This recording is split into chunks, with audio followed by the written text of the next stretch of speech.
Hi guys, मेरा नाम है ओएस पांडे और आप देख रहे हो ओएस स्टूडेंट। तो आइए दोस्तों, हमेशा की तरह आज कुछ नया सीखते हैं।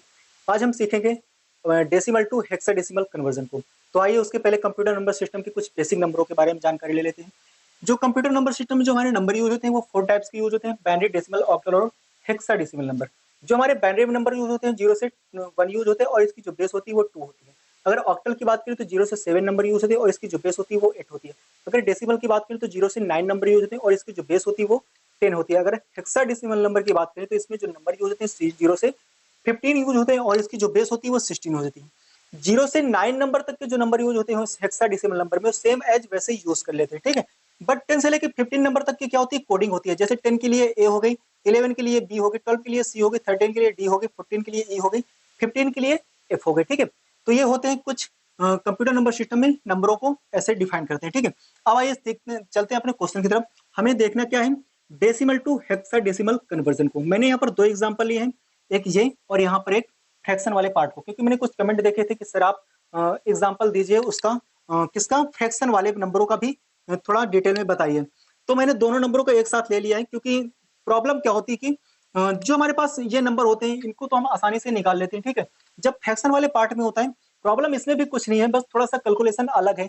जब कैलकुलेशन को आप एक ही चीज को एक ही जगह पर देखोगे ना, तो जो इसमें डिफरेंट है वो चीज आपका जो कॉन्सेप्ट होगा वो क्लियर हो जाएगा, ठीक है। इसलिए मैंने दोनों चीजों को एक जगह ले लिया। और जब आप एक चीज को समझ लोगे, आपका जब कॉन्सेप्ट क्लियर हो जाएगा, तो नंबर क्यों ना कितने बड़े दिए गए हों या फिर कोई भी वैल्यू कितनी बड़ी दी गई हो, आप उसे उसी नियम के उसी रूल के तहत आप लगा लोगे, ठीक है। तो आइए इसे जरा देखते हैं। पहले एग्जांपल को कितना दिया गया है, 162 डेसिमल नंबर, और हमें निकालना क्या है, हेक्साडेसिमल नंबर। सपोज दैट मान लो आपको डेसिमल टू हेक्साडेसिमल नंबर ना दिया गया होता, आपको सिर्फ ये लाइन लिखकर दी गई होती कि इसे आप भैया चेंज कीजिए, बदलिए, ठीक है।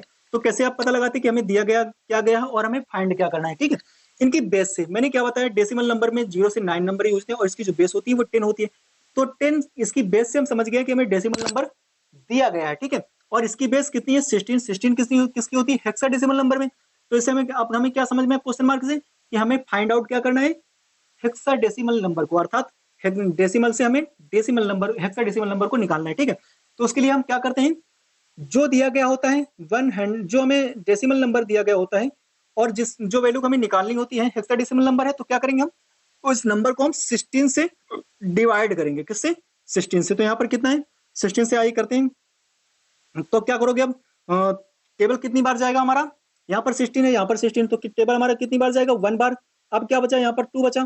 जब 2 बचा तो क्या करोगे भैया, आप 0 कर लो हम यहाँ पर, और यहाँ पर कितना आ जाएगा आपका 2। देखो, अगर आपको वैल्यू बड़ी मिल जाए या फिर प्रॉब्लम हो तो क्या होता है, इन दोनों वैल्यू का क्या होता है, मल्टीपल होता है, ठीक है। इन दोनों वैल्यू का क्या होता है, मल्टीपल होता है, और इसका फिर क्या होता है, ऐड हो जाता है, ठीक है। इसका ऐड होता है और यह इस वैल्यू वैल्यू के बराबर हो जाता है, ठीक है। जैसे डिवीजन में आपके होता है, ठीक है, भाग में जैसे आपको होता है भाज, भाजक, भागफल, शेषफल, वही चीज ये यहाँ पर ऐसे लिखे, ठीक है। तो हम डिवाइड करना था हमें, तो हमने क्या किया, 16 से डिवाइड करना था 162 को। तो 10 बार में टेबल गया, 160 हो गया, और बचा हमारे पास क्या, 2। तो कितना हमने यहाँ पर राइट में जो वैल्यू बचती है उसको हम राइट में लिख लेते हैं, ठीक है। तो अब टेबल तो जाएगा नहीं, क्योंकि यहाँ पर कितना है, 10 है, यहाँ पर कितना है, 16। तो क्या करते हैं, हेक्साडेसिमल नंबर जो 10 की कोडिंग होती है, इसीलिए मैंने उसे स्टार्टिंग में बता दिया, जो 10 की कोडिंग होती है वो क्या होती है, 8, ठीक है। अब हम क्या करते हैं, जो वैल्यू हमारे पास आती है उसे बॉटम टू अप, सारी वैल्यू को हम लेफ्ट से राइट की ओर लिख लेते हैं। क्या, बॉटम टू अप, लेफ्ट से राइट की ओर सारी वैल्यू को लिखते हैं। तो क्या आया हमारे पास, ए और 2, ठीक है। और इसके निकाल के आ रहे थे हेक्साडेसिमल नंबर, तो बेस कितनी हो जाएगी इसकी, 16। जिस वैल्यू को आप फाइंड करना होता है उसकी आपको बेस को लिखना पड़ेगा, ठीक है, तभी वो आपका एग्जैक्ट आंसर होगा। तभी तो हम एग्जामिनर को पता चलेगा ना कि हमने आपने वैल्यू निकाल कर क्या दी है, उसकी बेस से पता करेगा, ठीक है। तो क्या हुआ, हेक्साडेसिमल नंबर, तो बेस।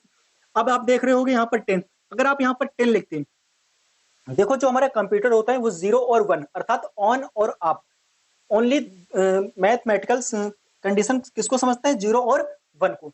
सारा कॉन्सेप्ट उसका 0 और 1 पे डिपेंड करता है, ठीक है। आप कुछ भी बटन कीबोर्ड की आप प्रेस करते हो तो 0 और 1 को ही इसको इंडिकेट करता है, और उसकी अपना एक प्रोसेस होता है, आप उसका एक बाइनरी नंबर होता है। जैसे एक की अगर आप बात करोगे तो कितना होता है, 65, ठीक है। उस 65 की जो बाइनरी होगी, आप जब एक को प्रेस करते हो तो कंप्यूटर समझ रहा है कि आप क्या प्रेस कर रहे हो, और वो उसे आपको क्या होता है, आपको आउटपुट देता है, ठीक है। तो आप जरा देखो इसको, तो यहाँ पर कितना आया, हम अगर यहाँ पर 10 लिखेंगे तो क्या होगा, हेक्साडेसिमल नंबर में गलत हो जाएगा, क्योंकि ये हेक्साडेसिमल नंबर जो हमें परमिशन देता है 0 से 9 नंबर सेम एज यूज करने की देता है, बट 10 से लेके 15 नंबर की आपको कोडिंग दे रखा है, ठीक है। तो जो नंबर आपका आएगा आप उसको कोडिंग आपको लिखनी पड़ेगी, तो आप 10 न लिखकर आप क्या करोगे, ए लिखोगे, ठीक है। ये रहा आपका सिंपल। अब आइए जरा चलते हैं इस वाले सेकंड एग्जांपल पे। यहाँ पर क्या है हमारे पास, इंटीजर पार्ट है, यहाँ पर क्या है हमारे पास, फ्रैक्शन पार्ट है।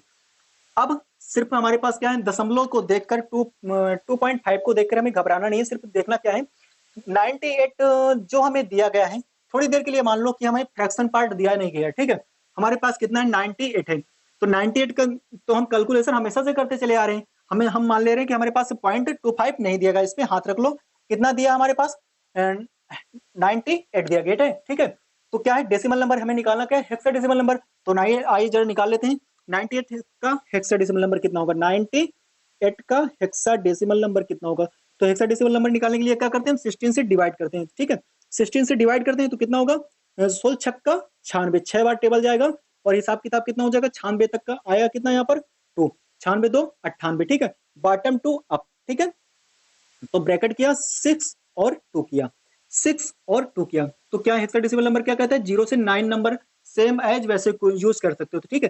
तो यहाँ पर कितना है 6 और बॉटम हमने यूज कर लिया, ठीक है। बॉटम टू अप, लेफ्ट से राइट, सारी वैल्यू को हमने लिख ली। अब जरा यहाँ पर देखो, दशमलव लगाया, यहाँ पर कितना है 25, यही चीज तो हमारी एक्स्ट्रा हुई थी। अब इस वाले कैलकुलेशन को समझो होता क्या है। देखो अब वो क्या करेंगे, 0.25 में क्या करेंगे, 16 का मल्टीपल करेंगे। अब जरा देखो यहाँ पर कंक्लूजन क्या इसका निकला, जो हमारे पास इंटीजर पार्ट होता है उसमें क्या करते हैं, हम भाग करते हैं, किसका, 16 का। जो हमारे पास फ्रैक्शन पार्ट होता है उसमें क्या करते हैं, मल्टीपल करते हैं, किसका, 16 का। डेसिमल से जब हेक्साडेसिमल नंबर में जाते हो तो आप क्या करते हो, 16 का यूज करते हो, ठीक है। अगर डेसिमल से आप ऑक्टल पे जाते हो तो क्या करते हैं, यहीं पर आप 8 का भाग देते हो और 8 का मल्टीपल करते हैं, ठीक है। अगर बाइनरी में जाते हैं तो क्या करते हैं, आप 2 का मल्टीपल करते हो और 2 का भाग देते हैं, ठीक है। तो आप एक ही चीज में आप सब कुछ, आपका कॉन्सेप्ट क्लियर हो रहा है, ठीक है। तो डेसिमल से चाहे आप बाइनरी में जाओ, चाहे ऑक्टल पे जाओ, चाहे हेक्साडेसिमल नंबर में जाओ, ठीक है। तो आप जरा इसको जरा समझिए, इस वाली वैल्यू को। अब इसमें मल्टीपल करते हैं तो कितना आएगा, 16 पंचे 80, कुछ कितना हो जाएगा, 0 आया हमारे पास, कितना 8। तो 16 दुना 32, 32 8 कितना हो जाएगा, 40, कितना हो जाएगा 40। तो 40 आया। अब जरा देखो पॉइंट कितने अंकों बाद है, 2 अंकों बाद, 2 अंकों बाद हमने क्या किया, पॉइंट लगा लिया, ठीक है। अब मल्टीपल कितना है, 16। हमने क्या बताया, पॉइंट के इस पार की जो वैल्यू होगी उसको आप यहाँ पर लिख लोगे, ठीक है। पॉइंट के इस पार जो वैल्यू होगी आप इस पार लिख लोगे। अब यहाँ पर क्या है, 0 0 मल्टीपल 16 है, वैल्यू क्या हो जाएगी, 0। तो इस जो फ्रैक्शन वाला पार्ट होगा या तो आपकी वैल्यू 0 कर देगा या फिर क्या होगा, वैल्यू आपकी रिपीट कर देगा, ठीक है। तो यहाँ पर क्या हुई, वैल्यू आपकी 0 हो गई। तो हमारा दो ही कंडीशन हमें मिलेंगी, या फिर वैल्यू आपकी रिपीट करेगी, ठीक है, और सेकंड आपको कंडीशन क्या मिलेगी, या वैल्यू आपकी 0 हो जाएगी, ठीक है। वैल्यू आपकी या तो 0 हो जाएगी या फिर आपकी वैल्यू क्या होगी, रिपीट करेगी। तो हमें दोनों कंडीशनों पे क्या कर देना, अपने कैलकुलेशन को स्टॉप कर देना, ठीक है। और जितना भी दशमलव के इस पार संख्या आएगी उसको हम यहाँ पर लिख लेंगे, ठीक है। तो यहाँ पर कितना आया हमारे पास, 62 पॉइंट कितना आया यहाँ पर 4। कितना हम क्या निकाल लेते हैं, हेक्साडेसिमल नंबर, तो बेस कितनी कर देंगे इसकी हम, 16, ठीक है। तो ये हो गया octal sorry decimal to hexadecimal conversion, ठीक है। जो हमारे पास देखो ये होता है, जो हमारा जो हमने बताया इंटीजर वाले पार्ट को आप 16 से डिवाइड कर लो, जितनी वैल्यू आएगी बॉटम टू आप लेफ्ट से राइट सारी वैल्यू को लिख लो और ब्रैकेट लगा के 16 उसकी बेस कर दो, ठीक है। ये हमारा हो गया हेक्साडेसिमल नंबर। अब आइए जरा इसको देख लेते हैं, इंटीजर और फ्रैक्शन पार्ट को। इंटीजर वाले पार्ट में क्या करते हैं, जैसे हमने यहाँ पर पहले किया था 16 का क्या किया था, डिवाइड किया था, वैसे कर लेते हैं, बॉटम टू आप सारी वैल्यू को लिख लेते हैं पॉइंट। अब फ्रैक्शन वाले पार्ट में क्या करते हैं, मल्टीपल करते हैं, और मल्टीपल हम तब तक करते रहते हैं या फिर वैल्यू को हम 0 ना कर दें। जैसे यहाँ पर 0 हो गया, हमने कैलकुलेशन क्या किया, स्टॉप कर दिया।